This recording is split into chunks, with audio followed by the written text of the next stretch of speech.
Good morning, ladies and gentlemen and salespeople. My name is Brian Morgan, I'm a credit manager in the UK for Veolia Environmental Services. I want to share with you today our experience over the last 6 years in particular. I've been the credit manager for Veolia for 13 years. And in particular, 6 years ago, we made a major acquisition, and it really sort of made me think about the role that we were playing in credit for our organisation. We had lots of difficulties, as we all do, and I want to share with you some of our experiences. I am coming and sharing with you our practical experience, some stories that I've picked up along the way. I have no MBA, no degrees, no formal qualifications. I'm sure Bruce will probably, after my presentation, you'll probably see why I haven't got any and why you need some. But it is what it is. I am what I am. Not a song I'm not going to sing, although it feels really strange having this on the side of my face. But hopefully I want to encourage you to improve in your role. So for me, raw materials that we have as credit managers, we have people working for us, and the raw material we have there is to produce more skills, more competencies in that spectrum of our management role. Processes, to innovate, not do what we've always do and expect to get something better, but to innovate the processes we do. Use products, use technology, more and more products coming onto the market, and use information. You know, some departments, and I can think of some in my own organisation, they run a report on absolutely everything. But it does nothing to improve their performance the next day, the next week, the next year. When we set off our journey, we set a mission and a vision statement. And our vision statement was to be recognised as a leading credit department by being, I underline the word being, because it's a verb, it's a doing word. It doesn't stop. By being better tomorrow than we are today. So no matter how good I am today, after the 40 minutes time you might not think it was that great, I want to be better tomorrow than I was today.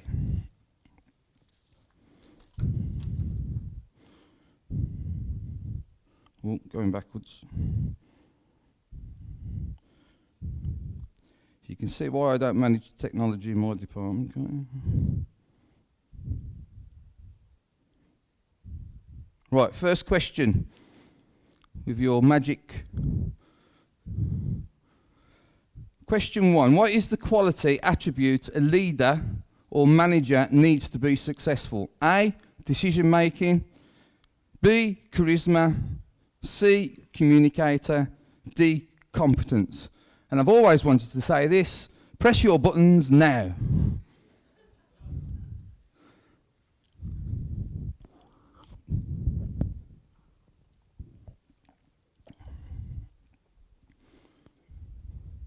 Do we have the answers in?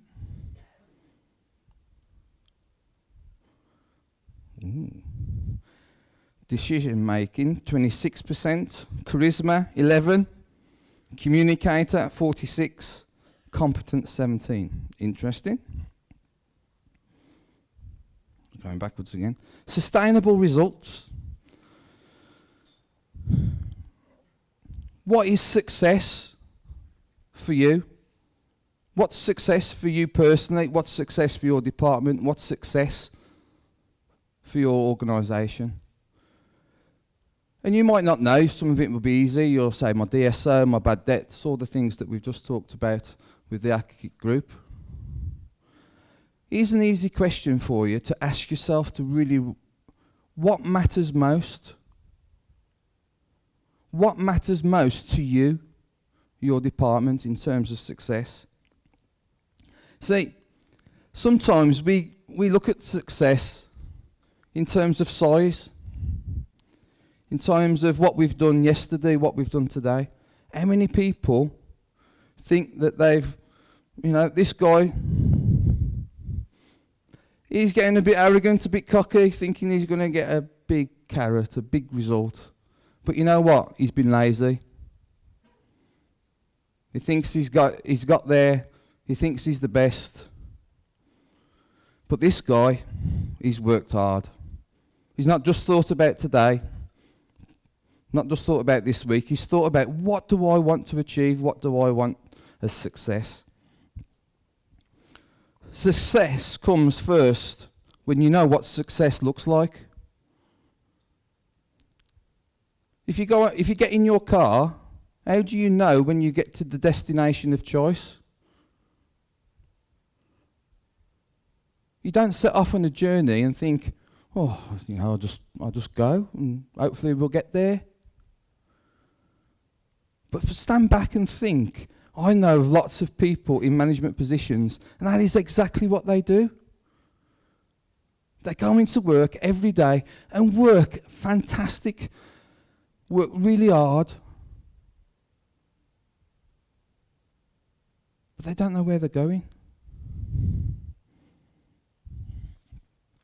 Next question. Hopefully. No. I got 30 minutes by the time I go. Whee!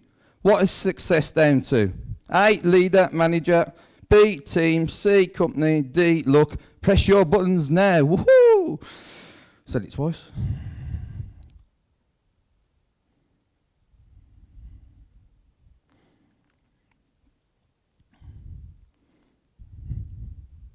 Ooh.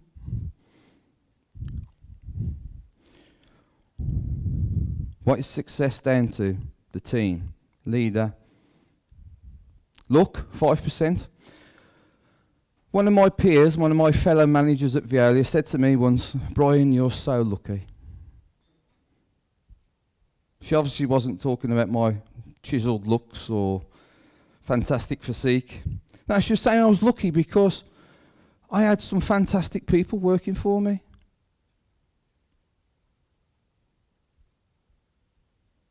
And I was saying, well, you've recruited more people than I have in the last 6 years. Except that, what have you recruited for?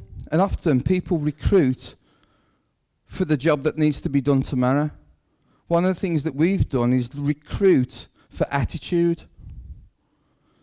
We've recruited people who could fulfill our vision. Because, my belief is I can teach most people most things about credit management. And I am good, but I ain't good enough to be able to change people's attitudes. So I want the right people in my department.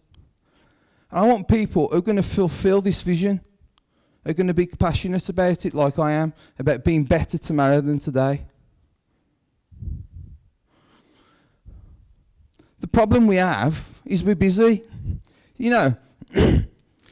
I don't know if it happens in this part of the world, but one of the most stupid questions we have if we come to an event like this in the UK, somebody will come up to me and they'll say, hello Brian, how are you doing? Are you busy? Are you busy? Is that not the most stupidest question known to a credit manager? Are you busy? No, I'm just sitting there reading the paper. Are you busy? We can all say we haven't got enough time. And the problem we have is we're always putting out fires. And this was the thing that drove me to set our vision, our mission statement, our credo of our beliefs and values. So I said to a friend once, I am fed up of going from one fire to the next. I am fed up of going from one crisis to another. And he said, what are you going to do about it? What are you going to do about it? It's fantastic that you come to an event like this because it enables you to stop and think about what you do. The challenge I would say to you is you need to stop more often. And you'll say, I ain't got time. But you need to stop to think about where you're going.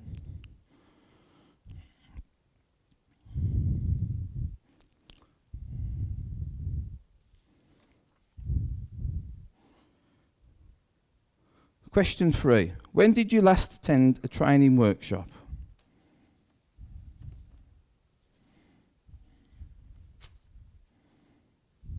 Last 3 months, last 6 months, last 12 months, last 24 months. Push your buttons now.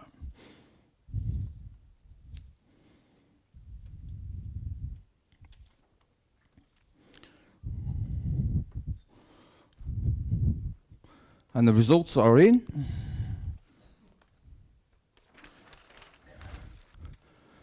Last 3 months, 35%. Last 6 months, 18%. Last 24 months. So in the last 2 years, virtually a third of the room have not done anything to be better. I'm not surprised. We need to stop. We need to invest in you. You said that your staff are what makes things better, and that's true. But what have you done to improve you, to manage them better? So we talk about success. We've set it. There's 3 types of goals. There's outcome goals. For example, I am going to win an Olympic medal. You sound like you believe me. Then there's performance goals.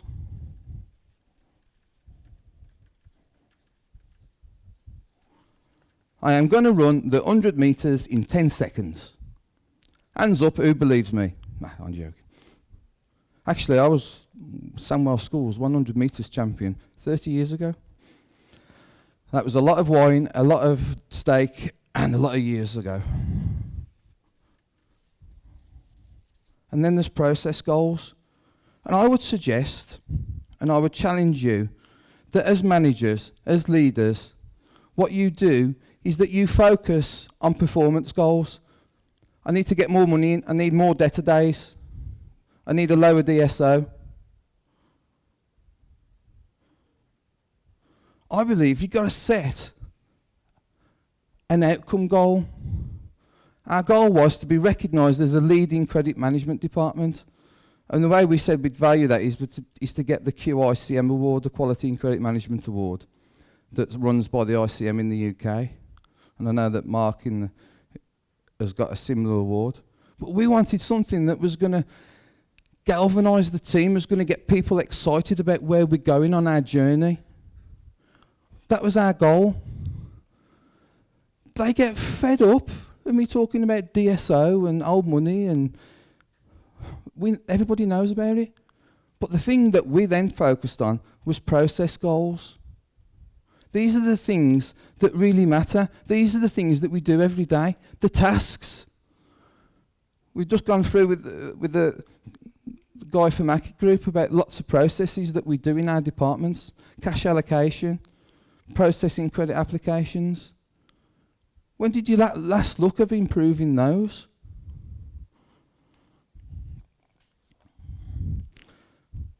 There's a story I want to share with you that really examples what I mean about this.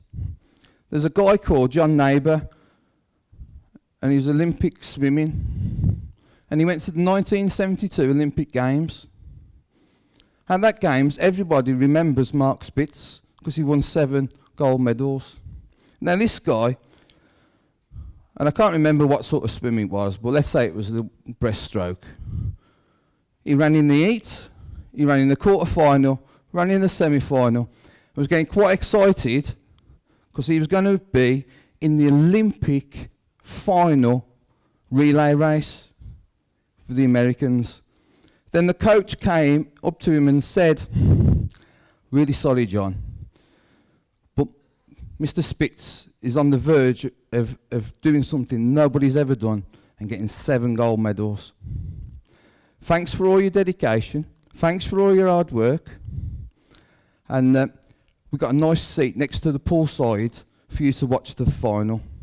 You can imagine, he was really chuffed, really pleased that all that hard work that he'd gone to got him the best seat in the house to watch Mark Spitz win the gold medal. And he came back and he thought, I'm not having this.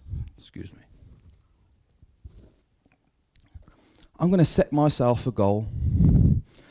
In 1976, I am going to be the Olympic champion at the 100 metres breaststroke individual event. That was his goal. He then said, right, Spitz has just won that title in 55.9 seconds. He then said, what's my personal best? Oh, flipping, he says, that's 59.5. That's 4 seconds. Now, 4 seconds to us ain't a lot. In a swimming pool, it's a big stretch of water. So he then said, right, 4 seconds. That's easy. I'll tell you what I'll do. He says, so this is where it got really interesting. And this is the point. He said, right, 4 years to the next goals, 4 seconds, easy. 1 second a year. 1 second a year. And again, that sounds even less, doesn't it? Then he got quite cute about it and then said, 1 second a year. Oh, it took me 2 years to knock half a second off. I need to get into the more detail. He then said, on average, he says, I train 10 months a year, 30 days a month. That's 300 days. So, 1 second a year, I've got to improve by 1/300th of a second a day. Anybody who's just blinked, that took longer than 1/300th of a second. That was the detail that he got in. When did you last look at one of your processes in any detail to improve? And to quickly run the story, he went to 1976 Olympic Games. And he wasn't even the favourite in the American team, but he was the second swimmer. He won the gold medal. He doesn't just have a wing and a prayer and say, I want to get a better DSO. He said, well, I'm going to be determined. I've got a plan. I've got a journey. I know where I'm going. I know what I've got to do. And I know how I'm going to do it. Sometimes we know what we've got to do. We know what we want to do. But have we stopped to think about how are we going to get there?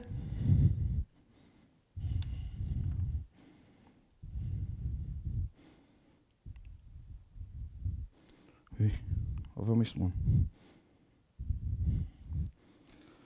I've missed a slide, but I'll tell you what it says. Managers are successful if they create conditions for others to succeed. All good performance starts with clear goals. You know, success is not down to you. It's not down to you doing the job. You've just told me it's down to your staff. It's about coaching, developing, and encouraging people to do the job to their best ability. So for me, there's 4 critical factors. First one, what is our cause, our purpose? For me, it was the vision. To be recognised as the best credit department, not the best, a leading credit department. Because I didn't say, somebody said, why didn't you say the best? Because it's not quantifiable. You can't measure what that is. I want to be recognised by getting QICM, by people thinking that we do a good job. The second one, our identity, pride in the badge. So I have a bit of a beef with my fellow credit managers because they talk about we want credit management to be a profession, and I really believe it is. But it's not for everybody else. This is my view, you can disagree. It's not for everybody else to recognise it. We've got to recognise it. We've got to tell them and show them why our profession is a profession, why what we do is a professional job. So I wanted my people to have pride in the badge. I didn't want them to go, we work in credit control. You know, you never see a salesperson say, oh, I work in sales. No, I'm a salesman. Oh, I've got you. Don't they? I am a credit manager and I'm proud of it. I want my credit people, my team, from the cash allocator to the apprentice to the credit admin clerk to my team leader to my assistant manager to be able to say with pride, first and foremost, I work in credit. Second, I work in credit at Veolia. Third, I work for Brian Morgan. Identity. They want them to be proud of working in this department. They can go and earn more money. We can all go and earn more money somewhere at some point. I want them to be attached to something that they're proud of. How do we operate as a team? We set up values and beliefs, team rules, attitudes more than ability. You know, we've said goodbye to some really good credit controllers who collected lots of cash, but their attitude stank. And we've encouraged them to seek employment elsewhere where their abilities will be better suited. And you might say that as sarcastic, but some people are better off working in on their own and not part of my team. And winning after winning. It's got to be better tomorrow than today. We enjoy today's success, but what we're going to do better tomorrow, we need to keep winning.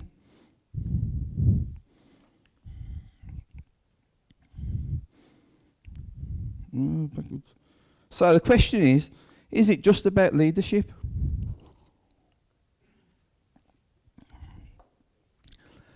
And it got me thinking of, some while back that, last year, according to Google, there was over 4,000 books written on management and leadership. And we still ain't got it right. Because, personally, and again, this is my views, and stand by them, what, all the focus is about leadership, about what the charisma, communicator, all that. That's what, every time everybody talks about leadership, that's what they talk about. The attributes of a leader. Are you born with it? Can you make it? The thing that they always forget, nearly always forget. Talk about the leader, the manager, you've got to manage better. You know what they never talk about? The followers. About building the team. What are the rules in my team for the followers? Here's some from our team. And some of them are really simple. Be on time. Value each other's opinions. It's your responsibility to get on with each other. Not mine, it's not mine. When I first joined Veolia, there was one section of the team, and they were bickering and arguing and whatever. And I got them all in a room and said, my wife's a nursery nurse who looks after young children. I was like, I'm going to get the wife in tomorrow. They all looked at me strange. Get the wife. What does she do? I said, she's a nursery nurse. I said, because you're all behaving like kids. And frankly, I haven't got the time to sort it out. So, if you don't play by my rules, find another job. Because I'm not putting up with bad behaviour. If there's a problem, get it sorted. Don't bitch about it. Don't moan about it. What are you going to do? Pride in what you do. In the good old days before technology, and you used to send a fax. Somebody print something off, just write a scribbled note on it and send it off. I'm sorry, that ain't good enough for my department. And that's not being arrogant. But how does somebody know that's it? Somebody sends me an email and they can't bother to put flipping spell check on it. They can't, it says on the top, Brian Morgan spelt with an I, not with a Y. You spell my name with a Y. You might find that's really silly, but I'm not Brian with a Y. Why should I bother reading your email if you cannot have the courtesy to be excellent enough, to spend the time enough to address me properly? Followers' duties. Do your best every time. Help each other succeed. What the leaders must do. Tell the vision over and over. Help the followers find ways to win. Here's one. Remind people how good they are. You've said the success is down to your team. When did you last praise a member of your department? And have you praised every member of your department in the last month? If not, why not?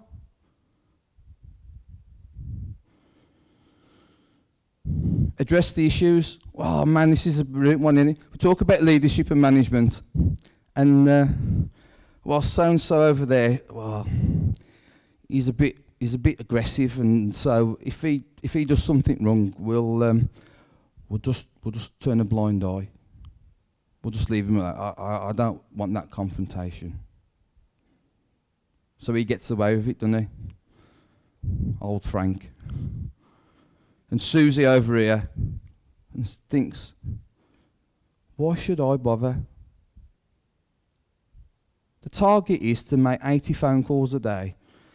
Because he's got a stinky attitude, he gets away with 60. I get 90, nobody cares. You've got to address the issue. You've got to praise her, and you've got to kick him. Simple rules. And what I say to my team leaders is, if you've got to address the issues. You can't let them fester.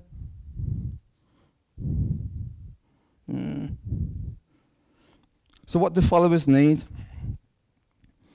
They need to belong. A lot of you have probably heard of Maslow's hierarchy of needs. Biological, food, water, shelter, safety needs, security, stability, etc., etc. I really believe that when people come into work, we go because we need money. That's one of our basic needs. But people come to work, they want to belong to something. They want to be part of something. They want to know what they do makes a difference. For me, this is first and foremost is shown by what we said earlier about pride in the badge. They want to be part of the team. They want to succeed. They want to have success.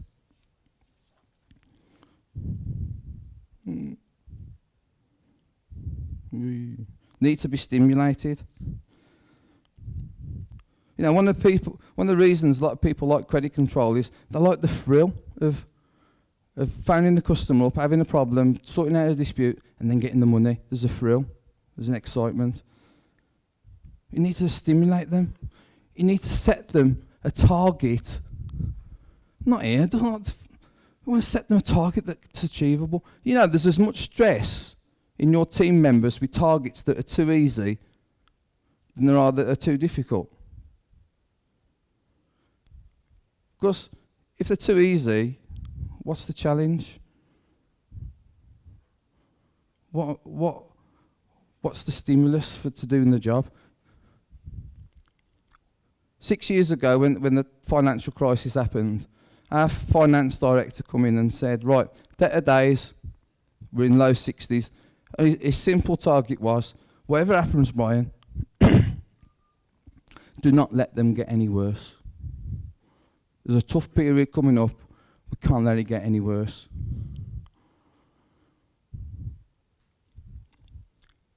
He went out the room and I told my team, forget that. The target is 50. Need to feel valued.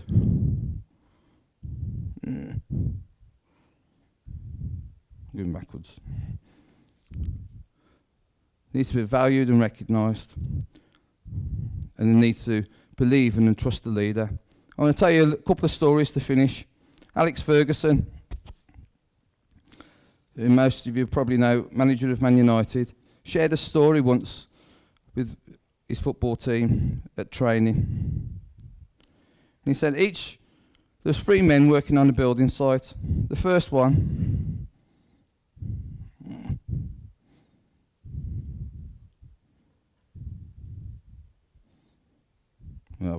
First one says, I'm here because I'm earning £10 an hour. Sorry, the first one says, I'm here to lay bricks. Second one says, I'm here, I'm earning £10 an hour. The third one was driven by a bigger vision. He said, I'm building a cathedral, and one day I'll bring my kids back here and tell them that their dad contributed to this magnificent building. Ferguson suggested this to his players, that they could apply these 3 approaches to the training session that they were about to embark on. I'm just practicing, would be the first answer from the player. I'm earning £1,000 an hour, and the rest. From the second. The third response would be, I am training and helping to build the most successful Man United team ever, and I will be proud to tell my children and grandchildren that I will be part of it. They went into the training session, and after a few minutes, David Beckham scores a gem of a goal, does his celebration, and says, Cathedral builders 1, bricklayers 0. What are you building? What are you inspiring your team to build? I'm running out of time, so another example. I'm sure some of you, after last night, probably don't want to see a bottle of wine again for a bit. Bottle of wine. Bavarian wine, very nice. I had some the last time I came to Prague. Mark, how good is that bottle of wine? How do you know? Right. Let's say, for example, it wasn't a very good bottle of wine. You got it home. Let's say it's a French bottle of wine. I don't like French wine. Gives me a headache. It's a French bottle of wine. Open it up. Yeah. What can I do with it? What can I do with that bottle of wine to make it better? What can I do? Actually, there's not a fat lot I can do. Because what happens is, I won't drop the wine.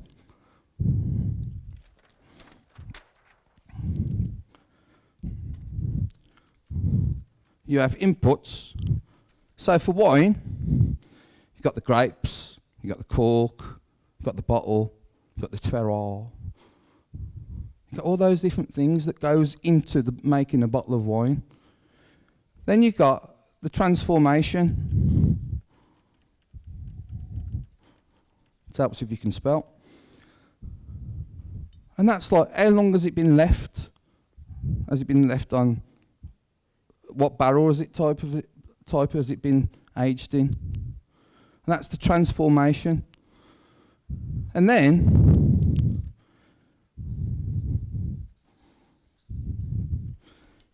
I got a detention once at school for my art. It's rubbish. Then you've got the output. Translate this. Output equals KPIs. It doesn't matter what type of grapes are in this bottle. It's too late. I am going to open this. It is what it is. Results are what they are. Here's a question for you. Out of those three processes, where do you spend the most time in your management meeting, in your focus? How much time do you spend reviewing results? How many reports do you run? How many reports have you run that you've run for so long that you forgot why you run them? You know, the focus has got to be about what goes here, training and development. What do you do to transform your processes? Getting the hint.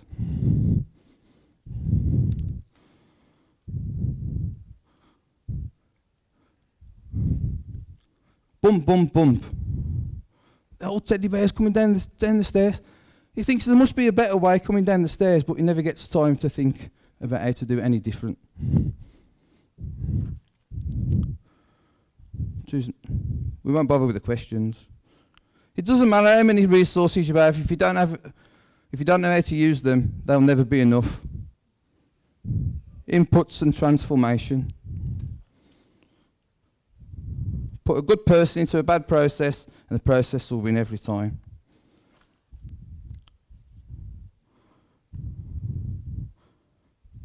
Come to the end. I'll do that one another time. This is my sporting hero. I've failed over and over again in my life, and that is why I succeed. Never let fear stop you. Anybody seen The Lion King? An old, I'm going to play the baboon. Comes easy. Mark's the king in waiting. And the king, the son, is scared to go back. He's driven by fear because he is haunted by the past. So the baboon hits him. He goes, "What you do that for?" Don't worry about it, Mark. It's in the past. But we let the past drive us today. Think about where you're going with your journey. Think about what you want to do, what you want to succeed. Don't let the past fail you. Look at new processes, look at products, develop your staff. Go for it. And to finish, closing comments. Your purpose, where are you going and why? Your values, what do you stand for? This drives the behaviour of your people. Your picture of the future. Describe what it looks like now and take the people with you. Your vision brings commitment and belonging. Invest in your people.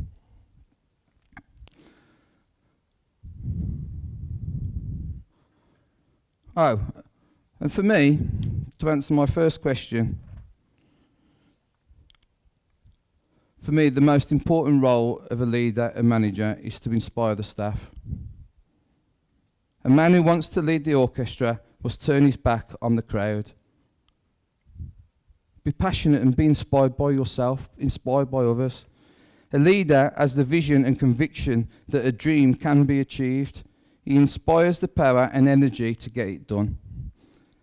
Thanks for your time, thanks for listening, and I hope it has inspired you to do something different tomorrow and to be better. Thank you. Any questions? But thank you. More of an observation. It saves me shouting. You actually started off by saying you're not professionally qualified. Let me tell you, you are. You went through the School of Hard Knocks and you graduated in the University of Life. And that is worth much, much more than many professional qualifications these days. Thank you. But what I'd also I'm curious about, looking at your slide where you were asking how many managers had actually undertaken training, there was about a third of the audience that hadn't done anything in the last 24 months. What I think will be very interesting to know is whether those managers have not undertaken training because of budgetary constraints. In other words, the number crunchers are actually saying, training budget is this. But those managers have said, right, okay, I probably know as much as I'm ever going to know in my lifetime. It's better to use that budget on some of the youngsters who are coming forward. And I would suggest that that is a good management strategy. Finally, the final observation, I would commend to everybody here who's not done so, to actually have a look at the actual concept of John Adair, action-centered leadership. If you Google John Adair, his methodologies will throw up. It's something that was put into practice in about the 1960s in the British Army, and it still holds very, very true today, and it's well worth looking at as a process of leadership.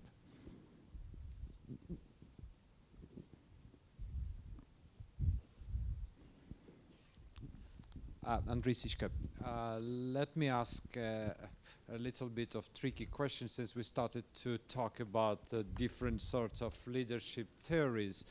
My favorite one is written by Jim Collins. And he used to say that leadership exists when people are following, having the ability not to follow. Meaning that if we've got formal leadership, it's not completely leadership because people continue to follow you because they got their salary. How do you manage that? How you put real leadership behind the management? Thank you. I don't quite get the question, to be honest. So, I think for me, I've got to create an atmosphere, a direction, inspire people want to follow me as their leader in the credit department. If people don't want to follow, I've either got to influence, convince them, or persuade them. Some people won't want to. I don't want them in my team. That would be as blunt as I'd say.